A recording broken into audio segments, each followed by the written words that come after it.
absolutely no markings on this squad car. Got ourselves a Pine County Sheriff's Deputy here. 405 WMZ. You see that in your rear view, definitely take caution and slow down. No, thank you, sir. All right. Can I get your name and badge number since you've made contact? Sure, my name's Deputy Hawkins. Have a great day. You can ask all you want, sir. All right, we got another dirty vehicle. Love it.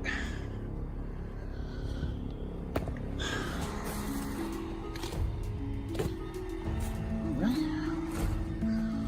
Let's take a look at something here. All right, guys, here we go again. Another day, another officer triggered by a camera. The auditor makes it clear he's recording in public, gathering information, documenting government activity. That's it. No threats, no interference, just transparency. A Pine County Sheriff's Deputy immediately locks onto the lens, clearly uncomfortable. The moment the camera focuses on squad cars and visible markings, tension rises. The deputy demands to know why he's filming. But here's the thing. Asking isn't commanding. Recording in public isn't a crime. It's protected activity. And yet, the tone shifts fast. The deputy doesn't like it. The discomfort is obvious. Instead of ignoring a lawful act, he engages. And the second contact is made, the dynamic changes. Well, what could have been a non-issue turns into confrontation, all because someone dared to document what's visible from public space. As we all know, you have to establish privacy. Let's check out the zoom features on this camera. Absolutely, I can, sir. Hey, whoa, do not touch me! You cannot touch me! You cannot be... Sir, it is available and viewable from public. You cannot Sir, be recording. it is viewable from the public. You cannot interfere with me. Yes. You cannot interfere with me. You cannot be recording inside the vehicles with okay, the, let's take it down a step. computer. Let's take it down a step. Okay, at this point, I am going to ask for your identification. My ID? Why? Am I being detained? If you want to start me a call, hold on. The office. Am I being got detained? A gentleman here trying to record inside squad. Day two. Yes. And why am I being right detained? Now, because, like I just told you, you're recording. Is that a crime? Is that a crime? Data privacy laws? No, sir. You are required to create your own privacy. I am not required to do your privacy for you. How you doing, sir? What's your name and badge number?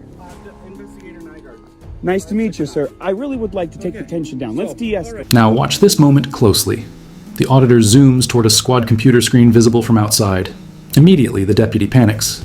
You can't zoom, he says, but that's not how privacy works. If it's visible from public view, it's publicly observable. The deputy even reaches toward him. Physical contact. That's escalation. Then comes the predictable move. I need your ID. The auditor asks the critical question. Why am I being detained? The question matters, because unless there's reasonable articulable suspicion of a crime, demanding ID becomes unlawful. The deputy claims data privacy laws, but the auditor pushes back. Privacy must be created by the agency, not imposed on citizens standing in public. Instead of backing down, they double down.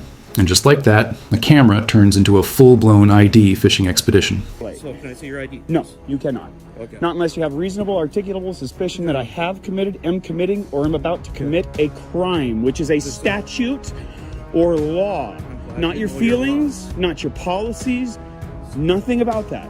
This is an unlawful detention. As of right This now, is an unlawful detention. Will you stop interrupting me? Sure, I'm sorry. So basically, he's walking around, he's recording inside all the squads, collecting plate numbers, everything else like that. Came up to my squad and then started zooming in on the computer and stuff, which our computers is private information. But you need to create the privacy. Okay. Not me. I'm a private citizen. Minnesota statute 13.05, subsection 5, paragraph 2, as you can see right on the screen, states... I don't care, but as of right now, if you have identification on you. I would be glad to provide it for you. In fact, it is in my Jeep, I'm sorry. But in order for me to provide to you my identification, you need to be able to articulate reasonable, articulatable suspicion that I have committed, am committing, or am about to commit an actual law. I'd like to inform you, sir, that you are outside Okay, I'm just gonna pull a piece of paper out here. You are officially outside of your authority. You are officially violating my constitutional rights. And it states right here, if you read line 3 of the Code of Ethics of Public Services of the... Here's where it turns into a legal showdown. The auditor calmly cites Minnesota Statute 13.05, explaining that government entities are responsible for protecting sensitive information, not private citizens. The deputy interrupts repeatedly, refusing to engage with the statute itself. Instead, he sticks to feelings and policy. Big difference. The auditor points out something powerful. Exceeding authority violates the Public Service Code of Ethics. That's not emotion, that's black and white language. Then comes the key question. If there's no lawful basis to demand ID, isn't persisting a violation itself? The deputy continues claiming recording the computer is illegal, without naming a charge, no statute, no clear crime, just insistence. And that's the pattern. Authority without articulation, pressure without foundation. When officers can't define the law but still attempt enforcement, that's when constitutional lines get crossed. City of Hinckley. Dedicated service. All officials and employees... Pardon. Officials and employees shall not exceed their authority or breach the law or risk others to do so. Let me ask you something, sir. If you do not have RAS to demand my identity, and you continue to demand my identity, is that violating the law? As of right now, like I explained to you, going inside, recording inside the computer and stuff, which is a violation of you will privacy find it is laws. not. I am not in violation of any privacy laws. Yes, you are. Sir, So, if you need privacy, it is your obligation to create it. I told you not to be recording, and you zoomed in onto my computer. Well, I actually zoomed in far before you asked anything either of way, me. I You told also you to stop, contacted and you me. did not stop. Did you touch me? So, I told you to stop. Did you I make reached out physical to- contact with me? I reached out to Are you take aware your that phone that's away from- assault? Okay. That I'm is not gonna simple debate battery. this with you. Well, then am I So- free to go? Do you have an ID with you? I do.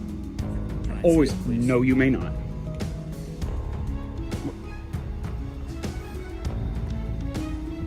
From this point forward, I will observe my right to remain silent. I have nothing further to say to you without a lawyer present. That's fine. I'll just get all of my supervisor and I'll see what... Maybe he'll educate you. Do you really have to be so rude? When my rights were violated and I was assaulted by somebody who was sworn to uphold my constitutional rights, I get pretty upset, sir. I'm so sorry to hear that. I'm sorry to hear that you don't know my rights or care about my rights and you want to try and use tools of intimidation to take my rights away from me. I'm not going to have it. Take any rights away from Are you demanding my ID? me. I am asking you for Am I free to go? Just hang on. Am I free to go? I said hang on. Am I But being I detained? already answered that question for you. And what crime do you suspect of me to be committing? Have committed or am about to commit? What law? You're being very quiet here, Mr. Nygaard. You understand what I'm doing here, don't you? Trying to figure out what's going on. Now frustration builds. The deputy admits he reached toward the auditor. The auditor calls it what it is, but unwanted contact. Then he invokes his right to remain silent and requests a lawyer. That's discipline. That's composure. The deputy says he'll call a supervisor to educate him, but the tone reveals something else. Ego. The auditor repeatedly asks if he's free to go. No direct answer.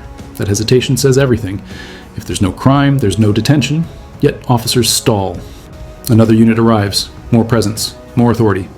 This is how pressure tactics work. Surround, delay, intimidate. The auditor stays consistent. What crime? What statute? Silence from the officers. Instead, they focus on control. And as more badges show up, the issue becomes less about privacy and more about dominance. Mind you, folks, this is day 2. And we've already got a cop who's addicted to identification. God, man, it's like crack to these people. License plates. Everybody was very polite. Oh, we got state popo. Look at this. Look at this. Recording license plate. I don't know if he's on a Facebook Live thing or whatever else. When he goes walking up to my squad, I told him to not record this other squad. So I had to turn on and I got the privacy laws and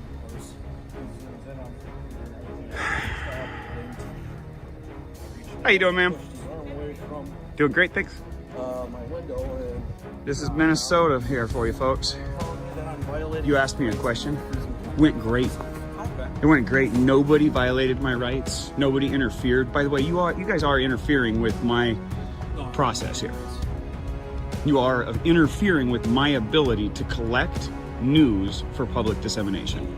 It's a violation of federal law. I just told you, I'm here to collect information for public dissemination. I'm exercising my constitutional rights, and I wish to be free to go. Would you mind giving me your name and badge number? Supervisor. You're 123? Huh. That's actually my former license number for my profession. From California, license 123 is funny. Ironic and... What's that? Yeah, tell me about it. Yeah. Do you mind? I don't have any weapons. I'm a little cold. Can I put my hand in my pocket? Do you mind if I just check? I do mind, but I will... I can kind of see that. I know that I'm under a Terry stop here right now. You're fine. Yeah. I know I'm on a Terry stop, and I know that gives you the right to pat me down, so... By the way, it's an unlawful Terry stop. Just so you know. For the record.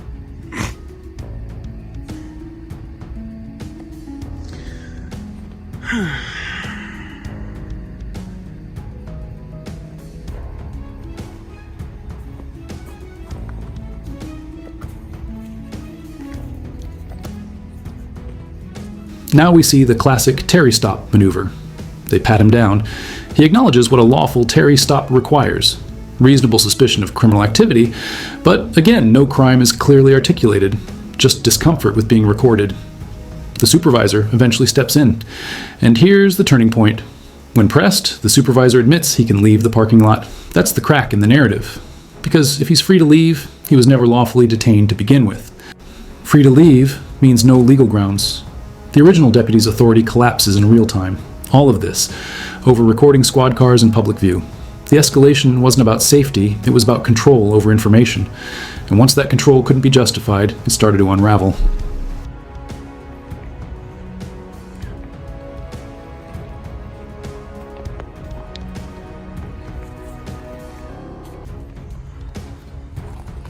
No, he just keeps following me around with his phone. I'm in public, That's sir. about it.